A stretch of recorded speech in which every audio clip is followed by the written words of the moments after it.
Kalau orang itu masih bicara, saudara masih bersyukur ya. Bapak-bapak, kalau istrimu itu masih cerewet, masih marah-marah, itu bapak-bapak harus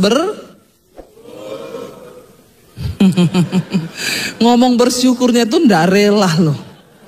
Bersyukur biasa aja kali Pak. Ya. Bapak-bapak, kalau istrimu masih cerewet, masih marah ya, maka bersyukur. Kenapa? Karena berarti dia masih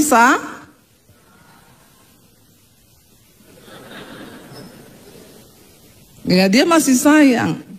Kalau istri masih cerewet, masih marah, bersyukur. Tanda yang kedua bahwa dia masih hidup. Ya, bapak-bapak sedih toh kalau kehilangan istri kan? Sedih enggak kehilangan istri?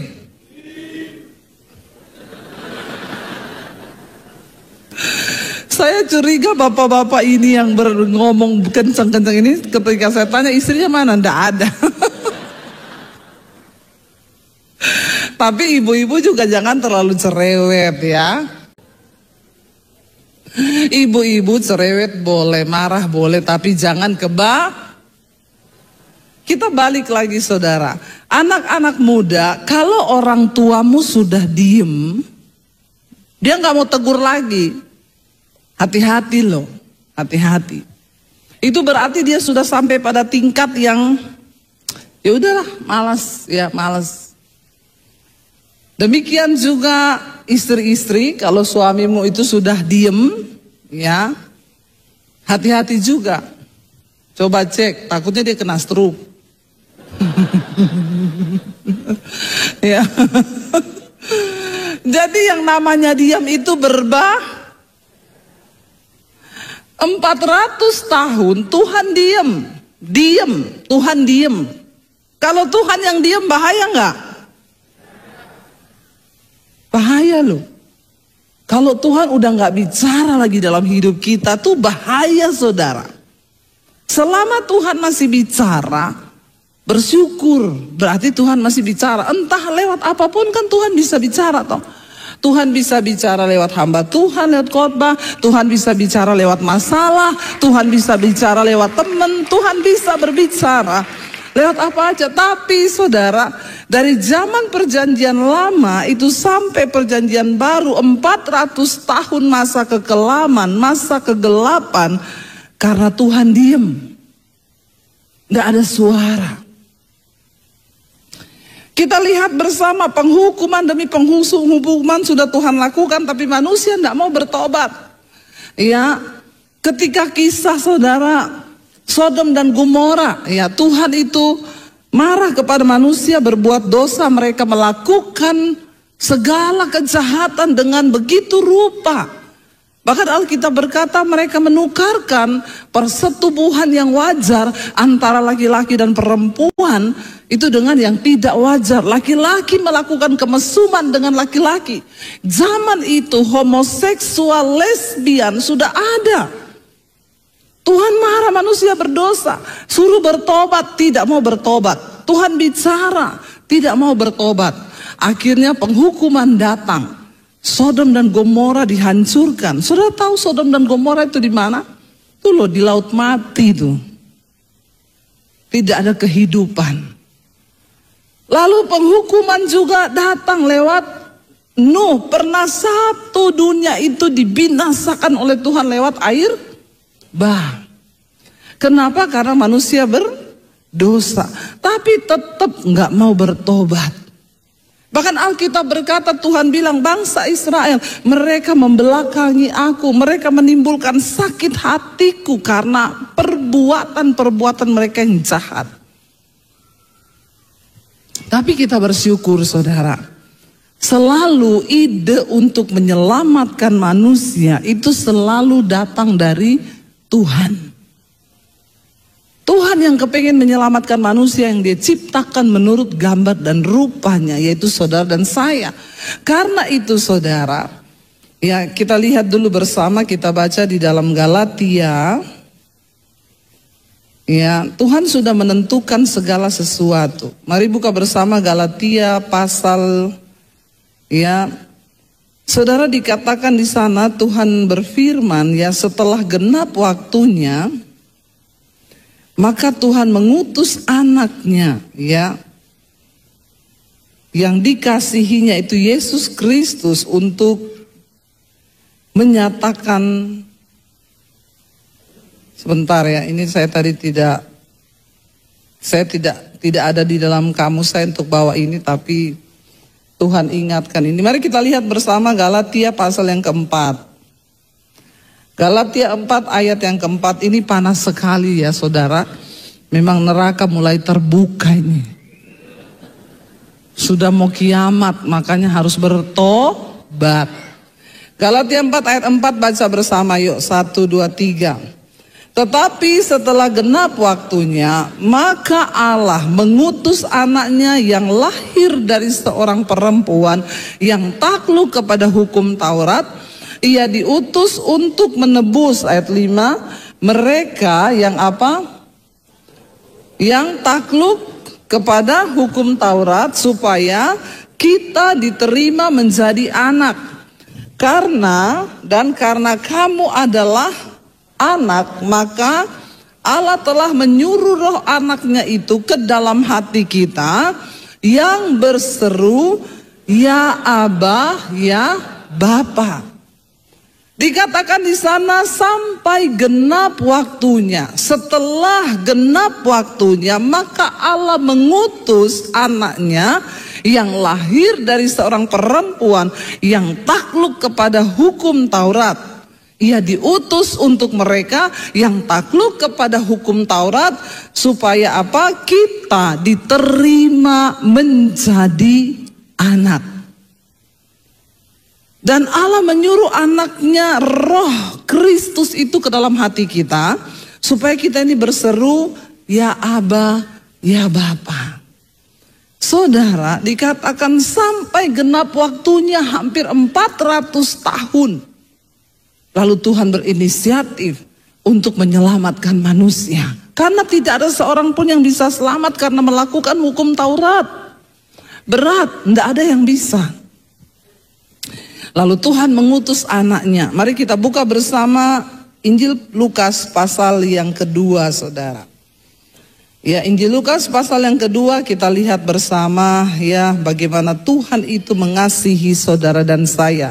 Injil Lukas pasal yang kedua ayat yang ke-8 mulai. Judul perikopnya di sana, kalau kita lihat saudara, ya bagaimana Tuhan itu mengasihi kita ya. Lukas pasal yang kedua ayat yang ke-8. Buka bersama 1, 2, 3. Gembala-gembala judulnya, ayat yang ke-8. Di daerah itu ada gembala-gembala yang tinggal di padang menjaga kawanan ternak mereka pada waktu malam. Saudara, siapa gembala-gembala ini? Gembala-gembala pada zaman itu adalah strata yang terendah. Ya, strata yang terendah itu yang pertama, mereka itu gajinya di bawah UMR, saudara. Ya, mereka itu orang yang sangat miskin. Dan gembala-gembala ini belum tentu mereka menjaga domba miliknya. Karena pada waktu itu kita tahu bersama, setiap orang ke bait suci untuk datang mempersembahkan hidup mereka pada Tuhan pengampunan dosa itu harus sembelih kambing, domba, lembu, sapi. Jadi para orang-orang kaya yang punya peternakan itu mereka menyewa jasa gembala-gembala untuk jaga kawanan kambing, domba, ternak mereka. Jadi gembala-gembala ini adalah pekerjaan yang paling rendah, kotor, menjijikan, bahkan mereka itu dibayar di bawah UMR atau ketetapan gaji yang ada pada saat itu. Di Solo ini UMR-nya berapa? Ada yang tahu berapa UMR-nya Solo? Halo? 2,2 Luar biasa ya. 2.200.000 orang Solo ya. Makanya ada seorang bule ditanya, kamu tahu nggak gaji orang di Indonesia? Ya, di Solo sebut, dia bilang, $1.000 artinya 15 juta No, no, no, no, no. Dia turun, berapa? 500? Oh, no, no, no, no, no. Berapa? $300? No, no, no, no. Dia mulai kaget. Hah? Berapa? Ya, ternyata sudah nggak sampai $200. Kan $200 itu 3 juta. Hanya 100 lebih sedikit. Dia kaget. Terus mereka baik-baik saja? Lalu orang Indonesia jawab, tiap minggu healing. Healing. Ya enggak? Tepuk tangan dong buat orang Indonesia. Khususnya orang Solo. Ya gaji segitu kita masih bisa healing toh. Luar biasa semua, saya lihat wajah-wajahnya di sini ya. Makanya saudara, dan dikatakan di sini gembala-gembala. Kenapa Tuhan datang? Yang pertama menerima berita kesukaan kelahiran Kristus itu bukan orang kaya. Bukan orang-orang yang terhormat. Bukan orang-orang yang berada di strata yang paling tinggi. Tetapi para gembala yang menempati urutan strata paling rendah. Dengan gaji yang paling minim. Pekerjaan yang dianggap kotor dan begitu hina. Mereka lah yang menerima kabar kesukaan itu terlebih dahulu. Dan pada waktu itu tiba-tiba dikatakan ayat 9, berdirilah seorang malaikat Tuhan di dekat mereka dan kemuliaan Tuhan bersinar meliputi mereka dan mereka sangat ketakutan. Lalu malaikat itu berkata kepada mereka, jangan takut, sebab sesungguhnya aku apa? Memberitakan kepadamu apa? Kesukaan besar untuk seluruh bangsa.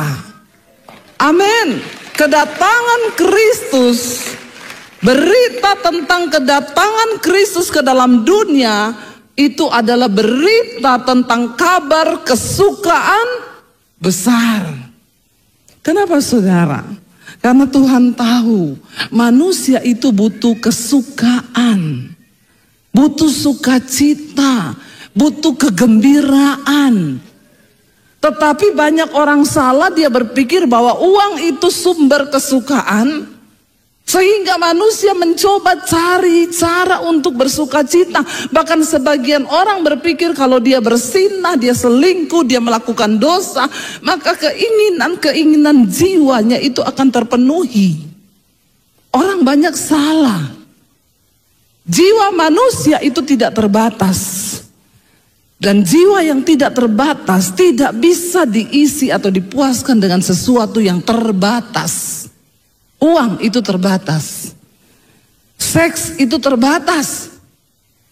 Jiwa manusia cuma bisa diisi oleh sesuatu yang tidak terbatas. Dan Tuhan adalah sesuatu yang tidak terbatas. Karena itu saudara, cuma Tuhan yang bisa isi jiwa kita supaya kita memiliki kesukaan yang besar. Jangan salah sangka saudara. Ya, saya bersyukur beberapa waktu yang lalu ada seseorang yang bertobat saudara. Jadi saya tuh pulang pelayanan ya. Saya diajak makan sama satu orang ibu. Dia bilang, Bu Debbie, ibu mau saya ajak makan. Dia berdiri di depan hotel tempat saya pelayanan. Terus saya bilang, oh iya Bu, memang saya mau makan. Ya udah ibu ikut saya ya. Ini suami saya sedang kesini. Nanti suami ibu sama anak-anak ikut aja dari belakang. Oh iya. Suaminya datang saudara, pakai Mercy terbaru. Ya, orang kaya. Nah, Mercy terbaru orang kaya.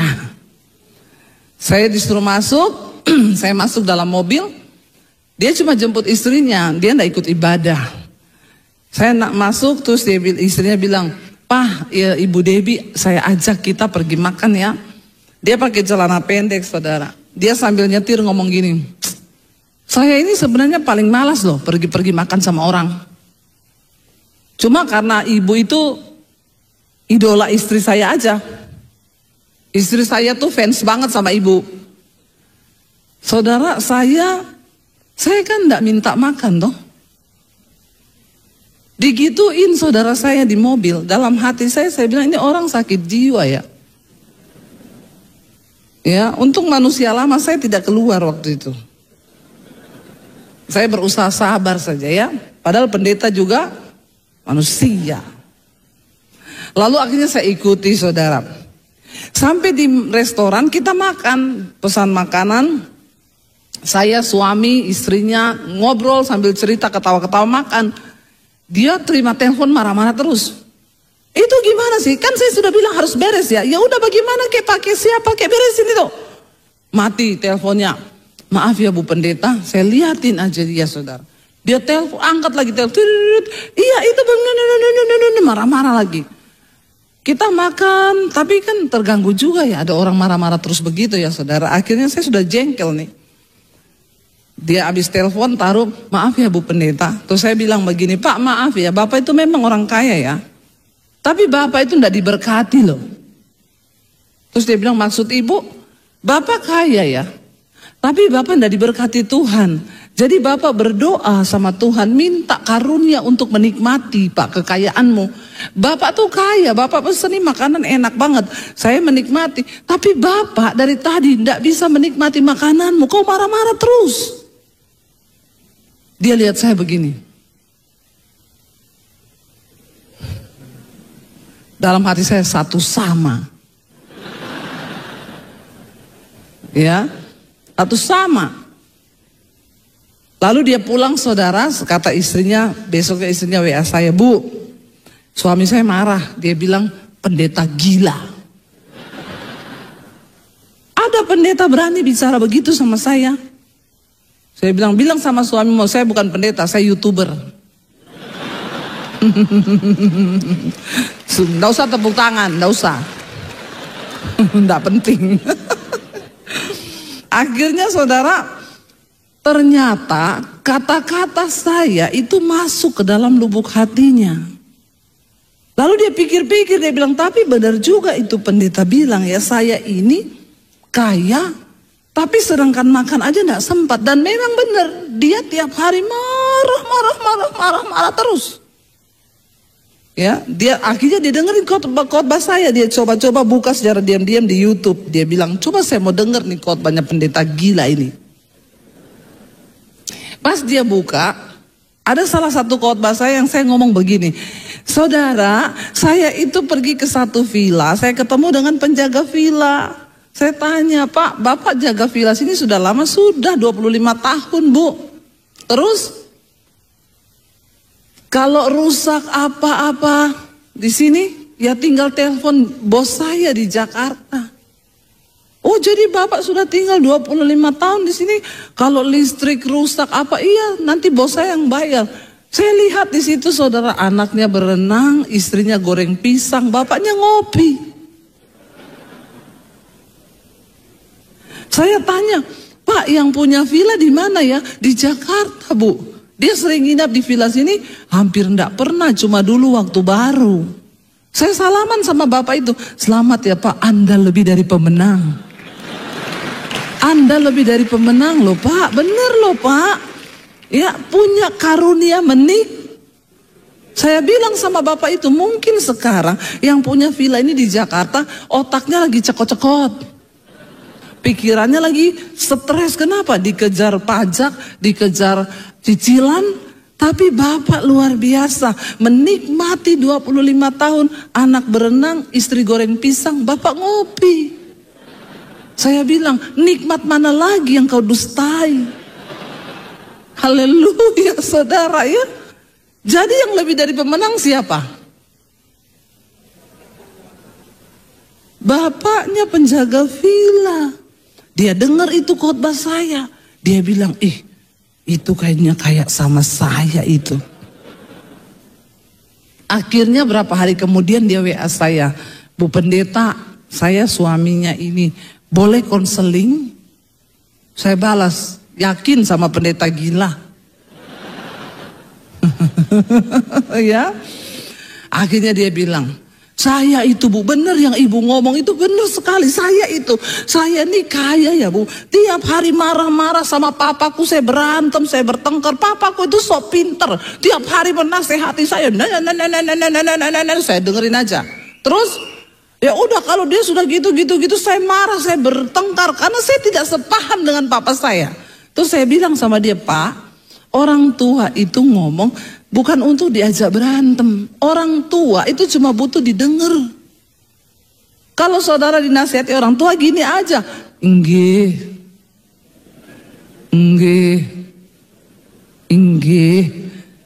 Kalau nasihatnya tidak sesuai dengan jalan pikiranmu, ya enggak usah dilakukan toh.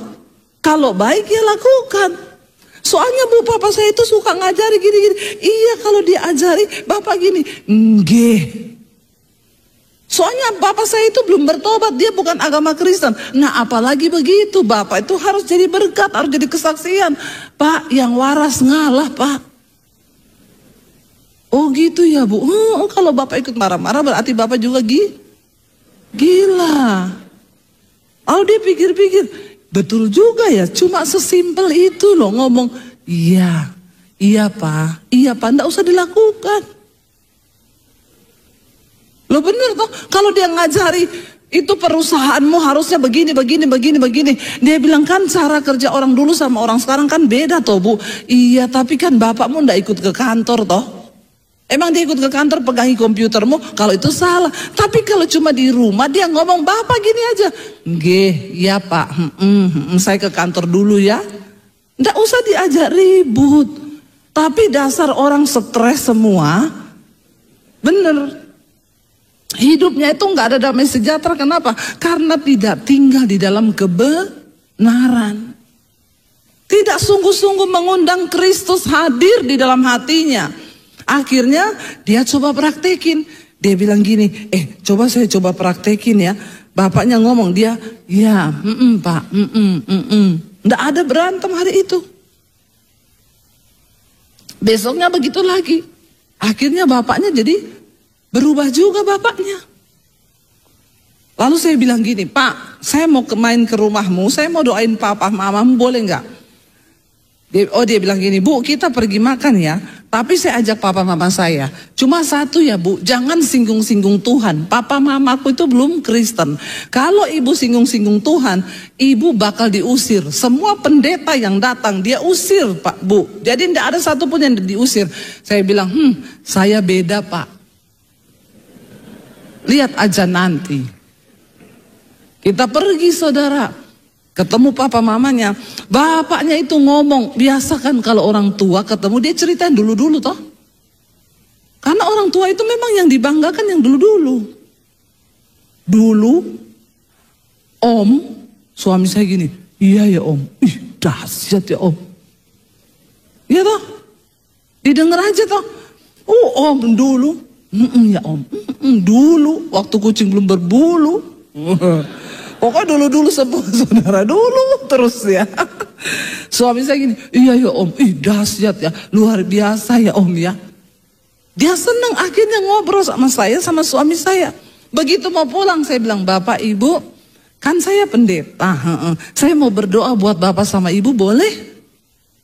Dia bilang gini, boleh. Nggak diusir kita, nggak diusir. Akhirnya kami berdoa buat dia. Pulang, dia telepon saya. Ih, luar biasa loh Bu. Kenapa? Biasa papaku, denger aja saya undang makan pendeta, dia udah nggak mau ketemu. Kalaupun ada mau doain, pulang kamu. Jangan bicara-bicara Tuhan sama saya sudah punya agama. Tapi kok heran ya, Bapak Ibu bisa doain papa mama saya, ya, mama saya nangis lagi, ibu peluk begitu. Terus, jadi ini papa mama saya tanya, kapan lagi pergi makan sama pendeta itu? Luar biasa tuh saudara. Dan saudara bahkan, sekarang mamanya tiap malam ikuti khotbah-khotbah saya di YouTube. Dan yang luar biasa saudara, pengusaha ini tadinya dia itu punya usaha tambang. Itu kalau dulu saudara ada masalah, ada apa, saya beresin pakai orang Bu. Tahu-tahu yang bikin kacau di tambang saya itu hilang aja, hilang. Tapi ketika saya mulai mendengar khotbah-khotbah ibu, ya pertama yang saya alami, saya itu ada damai sejahtera, tidak marah-marah lagi. Saudara, Yesus itu datang ke dalam dunia membawa kesukaan bagi manusia. Membawa damai sejahtera bagi manusia. Jadi ketika kita bilang kita Kristen, tapi tiap hari kita hidup dalam amarah, pertikaian, berantem, suami istri ribut, saudara belum sungguh-sungguh loh mengalami Natal di dalam hidupmu. Karena Tuhan tahu yang manusia butuhkan itu kesukaan. Kesukaan yang besar. Dan itu tidak bisa diganti oleh uang, oleh jabatan, oleh apapun. Tapi hanya oleh Tuhan dalam hidup kita. Lalu dia mulai melakukan kebenaran, saudara. Dan hari-hari ini dia bilang kepada saya, dia bersaksi, Bu, luar biasa ya Bu. Tuhan itu dahsyat. Lalu dia tanya satu saat sama saya, Bu, saya lagi bangun building nih di Tangerang Bu. 5 lantai. Tadinya saya mau bikin kantor di atas, di bawah mau saya sewain buat tenan-tenan restoran. Tapi tiba-tiba saya dengar suara Tuhan. Tuhan bilang, nggak usah dijual itu gedung-gedung. Kasih buat Ibu Debbie untuk mesbah doa center di atas. Dia tanya sama saya, Ibu, jadi Ibu mau nggak nanti kalau saya bikin begini-begini? Saya bilang, nggak usah, janji palsu. Bikin saja dulu, kalau sudah jadi baru kasih tahu saya. Saudara, 6 bulan lagi jadi loh gedungnya, saudara. Kemarin saya sudah pergi lihat, beneran toh Pak Bapak bikinin? Bener Bu. Tapi dia bilang hari-hari ini dia mengalami damai sejahtera. Istrinya bilang, Ibu tahu dulu marah terus tiap hari, marah. Ya dulu papi saya tiap hari marah. Mami saya itu bilang, kamu maklum saja papi itu marah-marah terus, kenapa? Dia punya banyak ilmu hitam, terutama ilmu kebal. Sejak dia belajar ilmu kebal, tiap hari dia marah-marah. Makanya orang Kristen yang tiap hari marah-marah itu pasti ada ilmu kebal. Saudara minta didoakan pelepasan di sini. Masuk ke Pondok Daud sana. Ya, biar dilepaskan tuh setan-setan. Orang tuh tiap hari marah, ada setan tuh di dalam badannya. Amin Bapak-bapak. Ya, ibu-ibu amin. Apa itu Natal? Saudara pulang dari tempat ini hari ini, engkau mengalami Natal, sukacita, damai sejahtera, kesukaan yang besar itu dalam hidup kita. Katakan amin. Dan itu tidak bisa dibeli dengan uang, saudara, tapi cuma dari Tuhan. Lalu dikatakan begini, saudara, di sana, ya, sesungguhnya aku memberitakan kepadamu kesukaan besar untuk seluruh bangsa. Hari ini telah lahir bagimu juru selamat, yaitu Kristus Tuhan di kota Daud. Dan inilah tandanya bagimu, kamu akan menjumpai seorang bayi dibungkus dengan lampin dan terbaring di dalam palungan. Dan tiba-tiba tampaklah bersama-sama dengan malaikat itu sejumlah besar bala tentara sorga yang memuji Allah, katanya kemuliaan bagi Allah di tempat yang maha tinggi dan damai sejahtera di bumi di antara manusia yang berkenan kepadanya. Yesus datang membawa damai sejahtera. Makanya kemarin saya berkhotbah, saya sampaikan di sini, saudara, bagaimana kita bisa hidup dalam damai sejahtera. Nomor 1, kita harus diperdamaikan dulu dengan Tuhan. Ketika orang berdamai dengan Tuhan, orang yang hubungannya dengan Tuhan bagus, pasti hubungannya dengan sesama juga bagus. Saudara lihat, kalau ada orang troublemaker, di rumah dia marah-marah, di mana dia marah-marah, itu pasti, saudara, hubungannya dengan Tuhan juga rusak. Mari kita belajar. Ingat, waktu kita diperdamaikan dengan Allah, kita hidup dalam damai sejahtera. Hati kita bersuka cita. Makanya firman Tuhan berkata, hati yang gembira itu obat yang manjur. Makanya banyak-banyaklah tersenyum, saudara. Amin. Ya, orang yang tersenyum itu awet muda loh, saudara.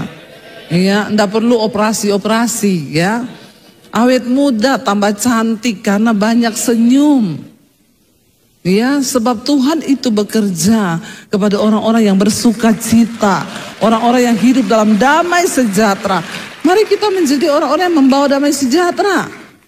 Ya, jangan jadi orang yang membawa roh kuda merah. Kitab Wahyu bilang kuda merah itu roh pencabut damai sejahtera. Kalau saudara menjadi suami yang tiap hari marah-marah, itu pasti ada roh kuda merah dalam dirimu. Bertobat, ya terima Yesus sungguh-sungguh. Dikatakan bahwa akan ada kesukaan besar dan damai sejahtera di bumi di antara manusia yang berkenan kepada Tuhan. Waktu kita hidup dalam damai sejahtera, kita sudah hidup di dalam sorga walaupun kita masih di bumi, saudara. Damai sejahtera itu tidak bisa dibeli dengan uang. Cuma ada di dalam Tuhan. Waktu kita sungguh-sungguh hidup dalam kebenaran, akan ada damai sejahtera dari hidup kita. Dan itulah yang akan membuat kita menjadi kesaksian yang hidup bagi banyak orang. Saudara, ketika engkau marah, ya, ilmu kedokteran, saya itu pernah terapi ozon di Jakarta. Jadi darah saya itu diambil berapa cc itu, satu kantong, dikeluarkan, lalu disuntikkan ozon, itu jadi pink, saudara. Waktu diambil darah suami saya hitam banget. Ya, saya tanya sama dokter, dok, kok bisa ya darah itu hitam sekali begini? Kenapa? Dokter bilang kalau darah itu hitam berarti hormon kortisolnya tinggi. Nah, hormon kortisol itu apa? Hormon kortisol itu hormon yang keluar pada saat manusia itu stres, tertekan, capek, lelah. Itu hormon tuh keluar. Jadi darah mengental lalu jadi hitam. Tapi dokternya bilang, ibu lihat ya, saya suntikan ozon ke dalam darah ini. Dimasukin ozon, digoyang-goyang begini, darahnya jadi pink. Jadi bersih, lalu dimasukin lagi ke tubuh kita. Ya, jadi itu untuk mencuci darah yang kotor. Saya tanya sama dokter itu, kenapa hormon kortisol itu bisa tinggi? Ya, waktu orang stres, marah, terutama ketika orang marah. Ya, lalu dia stres, dia tertekan banyak ini, itu darahnya jadi hitam dan mengental. Makanya ibu-ibu kalau suamimu marah-marah ingetin, darah mengental loh. Darah mengental, kalau sudah mengental bahaya loh. Jantung pun jadi berat kerjanya, ginjal pun jadi berat. Ya, karena hormon kortisolnya tinggi di dalam darah. Tapi Alkitab berkata, ketika kita hidup dalam damai sejahtera, ya, kita ada sukacita. Makanya Roma 14 ayat 17 boleh ditayangkan. Roma 14 ayat 17 berkata, kerajaan Allah itu adalah kebenaran, damai sejahtera dan sukacita. Ketika saudara hidup dalam kebenaran, ada damai di hidupmu, maka ada sukacita. Dan kita perlu berlatih, saudara. Ya, berlatih untuk hidup dalam kerajaan Allah itu berlatih. Yesus sudah datang ke dalam dunia. Jangan biarkan kita ini diperhamba lagi oleh roh marah, ya, kekecewaan, tertekan. Tapi mari kita belajar untuk hidup dalam damai sejahtera dan sukacita, sebab itu yang menjadi kemenangan di dalam hidup kita. Alkitab berkata, saudara, ya, kemalangan orang benar itu banyak. Tapi ketika kita tetap damai sejahtera, maka Tuhan itu meluputkan setiap kita. Karena kita terus bertahan untuk hidup dalam kerajaan Allah, yaitu kebenaran, damai sejahtera dan sukacita. Mari bawa sorga itu dalam hidup kita, dalam rumah tangga kita. Ya, supaya kita ini tidak stres. Hari-hari ini tuh banyak orang ya tiba-tiba stres. Di Jakarta banyak sekali kasus anak-anak muda. Saya tuh ditelepon, Bu, anak saya sekarang ketawa-ketawa sendiri di kamar. Iya, bahkan dia sering kali lihat-lihat bayangan hitam. Bayangan ini, hati-hati loh saudara. Kalau papahnya stres, di kantor marah-marah, pulang marah-marah. Ditanya mamahnya, Pak kok baru pulang? Apa pulang? Tanya-tanya, udah tahu orang capek, ngapain tanya-tanya? Cuma ditanya loh, baru pulang Pak. Tapi karena dia bawa roh stres ini, istrinya disemplak, kaget. Yang tadinya niatnya mau menyambut suami, malah kena marah, roh marah itu berjangkit. Istrinya juga jengkel kan. Anaknya datang, "Mah tadi papa, apa tanya? Ya, kamu pikir mama ini apa? Papamu itu loh enak aja pulang kantor, mama dimarah nenek-nenek. Anaknya yo stres. ini ngapa ya? Lawang aku cuma tanya begini dimarahin loh. Ya, akhirnya saudara, anaknya juga stres toh. Mbaknya datang, Neng, apa Nenek? Mbaknya juga gini loh, ini kenapa ya? Aku cuma tanya gitu dimarahin. Mbaknya juga stres kan, dia harus melampiaskan toh. Kucing lewat meong, dikasih racun mati.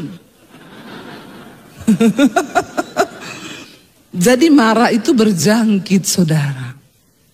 Ya, marah itu berjangkit. Satu kali saya menangani ada satu orang ibu konseling. Bu, saya mau cerai sama suami saya. Kenapa? Saya tuh enggak cinta sama suami saya lagi sekarang.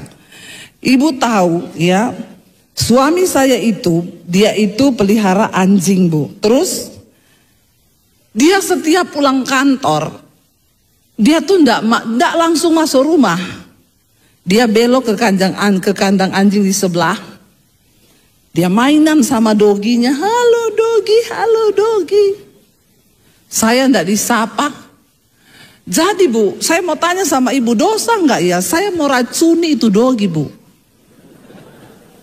Mau saya racun biar mati. Karena saya rumah tangga seperti ini.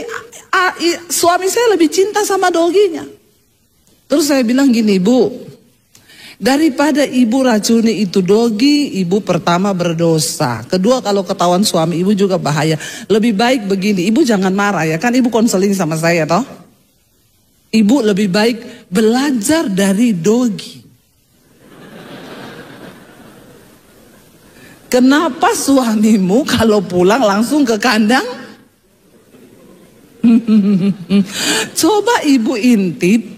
Kalau suamimu ke kandang dogi, itu dogi ngapain? Ibu tiru. Toh? Ibu-ibu, loh kadang kita ini perlu belajar loh. Asal itu demi kebaikan toh. Karena saya punya dogi saudara. Kalau saya pelayanan, 2 hari, 3 hari, saya belum pulang, itu dogi. Saya baru dengar, mungkin dia cium bau saya. Mobil baru berhenti depan pagar, saya baru buka pagar. Dia udah lompat-lompat di jendela, di horden, udah. Begitu saya masuk, dia cium, dia peluk, dia cium saudara. Saya bilang, ibu coba kau praktekkan. Loh kok ketawa loh, bener saudara. Daripada itu dogi diracun, dosa loh. Kalau suamimu pulang, ibu buka pintu, ibu kayak dogi.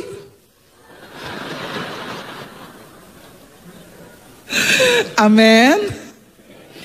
Ini rumah tangga yang sudah mulai pudar kasih dan cintanya ini perlu bertobat, belajar dari dogi.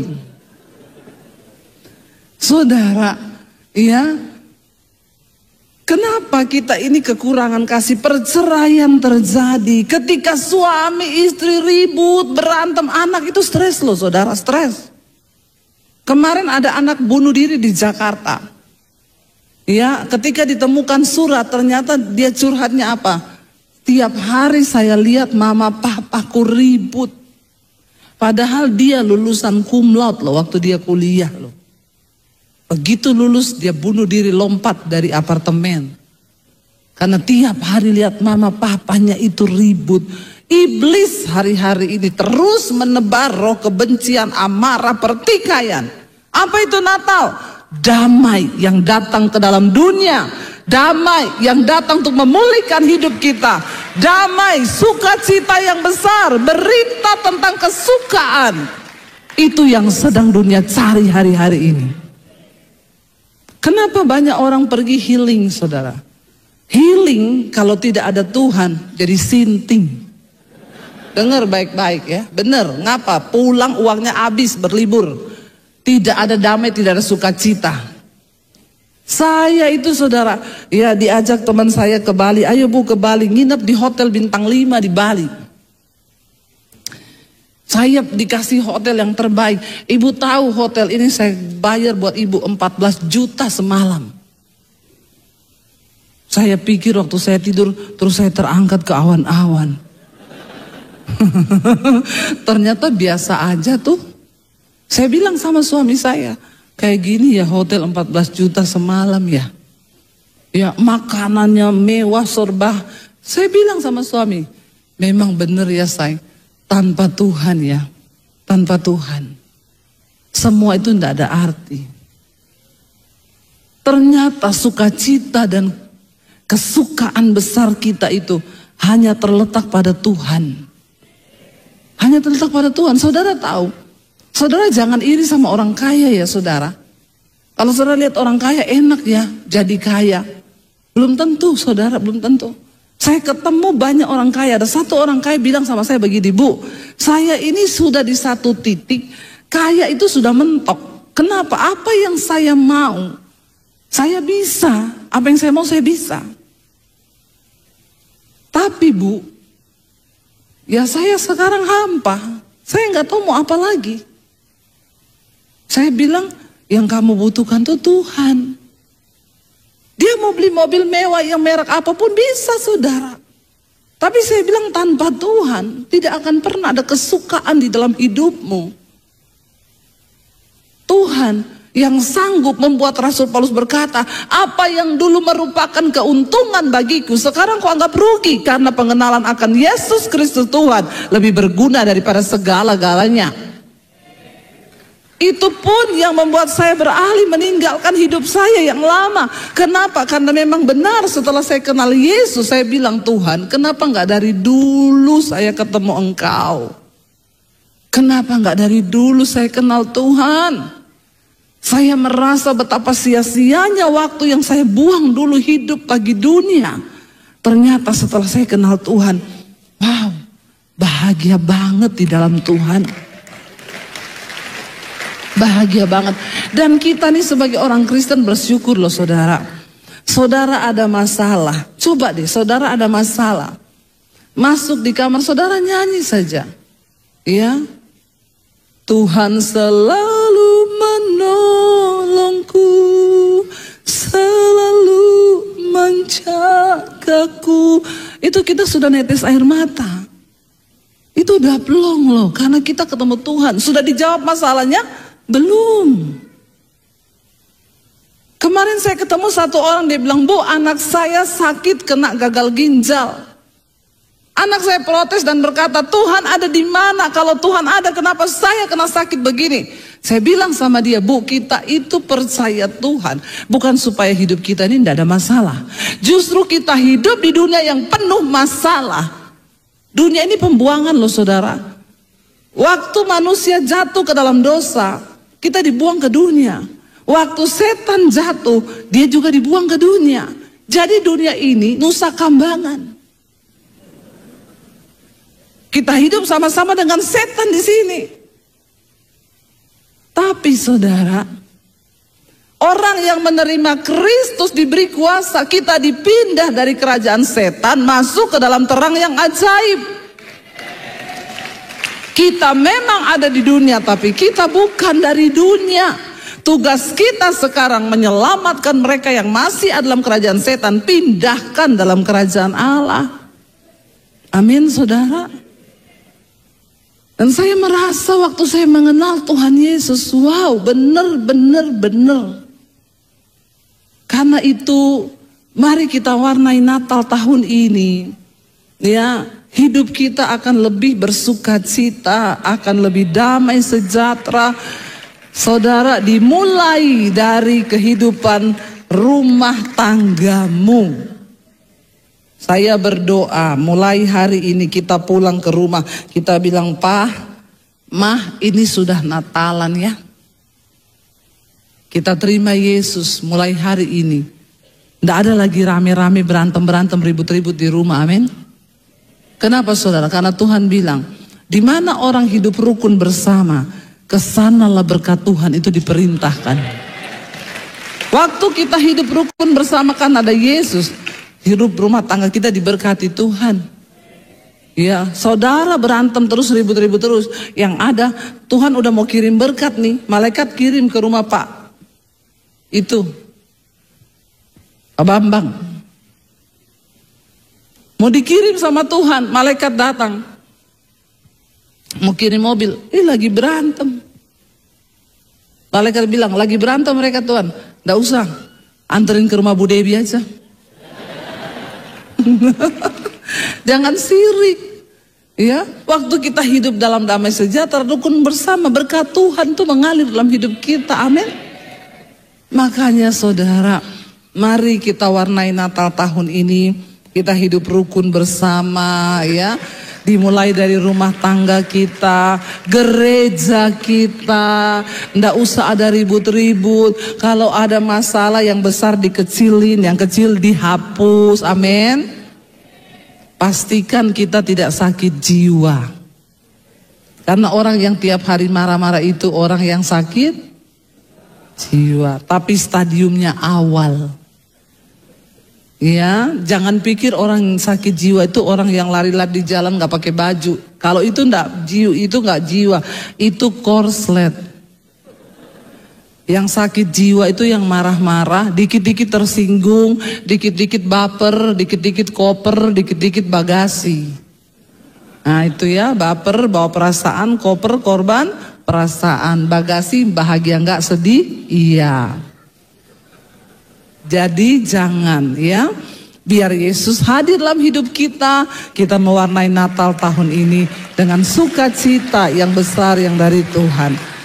Bangkit berdiri bersama, kita mau katakan di hadapan Tuhan, sembah dan puji Dia.